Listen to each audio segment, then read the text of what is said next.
आपकी विश्व समाचार अपडेट में स्वागत है। यूक्रेन में रूसी सेना को 1000 किलोमीटर से अधिक लंबे मोर्चे पर एक साथ कई हमले जारी रखने में भारी चुनौतियों का सामना करना पड़ रहा है। जनशक्ति और उपकरणों की कमी के कारण ये कार्य उसके लिए और भी कठिन होता जा रहा है। यूक्रेन के डॉनबास प्रांत में किलेबंदी बेल्ट जैसी मजबूत रक्षात्मक रेखाओं पर रूसी हमलों से उनकी सेना पर दबाव और बढ़ सकता है। 4 साल के करीब चले इस युद्ध में रूस लगातार कई मोर्चों पर सघन हमले कर रहा है। अनुमान है कि रूस ने यूक्रेन के खिलाफ विभिन्न मोर्चों पर लगभग 7,10,000 सैनिक तैनात किए हैं, जिससे युद्ध की तीव्रता लगातार बढ़ रही है। विभिन्न दिशाओं में एक साथ कई सैन्य अभियान चलाने की भारी लॉजिस्टिक लागत रूस के लिए दीर्घकालिक चुनौती बन सकती है।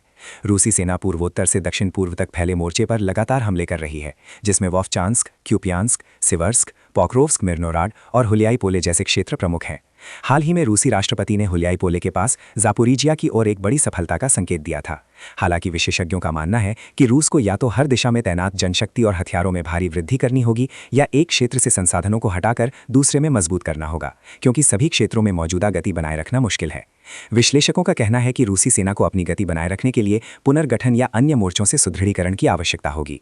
उन्हें व्यापक जिम्मेदारियों और सीमित संसाधनों के कारण कठिनाइयों का सामना करना पड़ रहा है।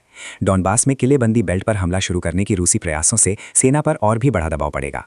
स्लोवियांस्क और क्रामाटोर्स्क जैसे प्रमुख गढ़ों पर हमला करने के लिए रूस को अन्य मोर्चों से भी सेना और संसाधनों को जुटाना होगा, जिससे अन्य क्षेत्रों में उसकी कार्यवाही प्रभावित हो सकती है। रूस की युद्धकालीन अर्थव्यवस्था और रक्षा उद्योग में संरचनात्मक समस्याएं भी ऐसे बड़े अभियानों को बनाए रखने के प्रयासों को जटिल बना सकती हैं।